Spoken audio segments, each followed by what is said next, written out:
Katika mwaka 2026-2027, Wizara ya Viwanda na Biashara inaomba Bunge lako liidhinishe jumla ya shilingi za Kitanzania bilioni 137,812,633 kwa fungu 44.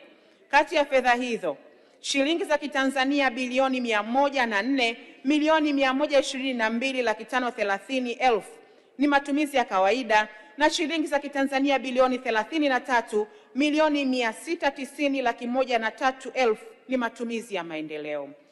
Vile vile, katika shilingi za Kitanzania bilioni 104,122,530,000 za matumizi ya kawaida, shilingi za Kitanzania bilioni 78,049,345,000 ni mishahara na shilingi za Kitanzania bilioni 26,073,135,000 ni matumizi mengineyo. Mheshimiwa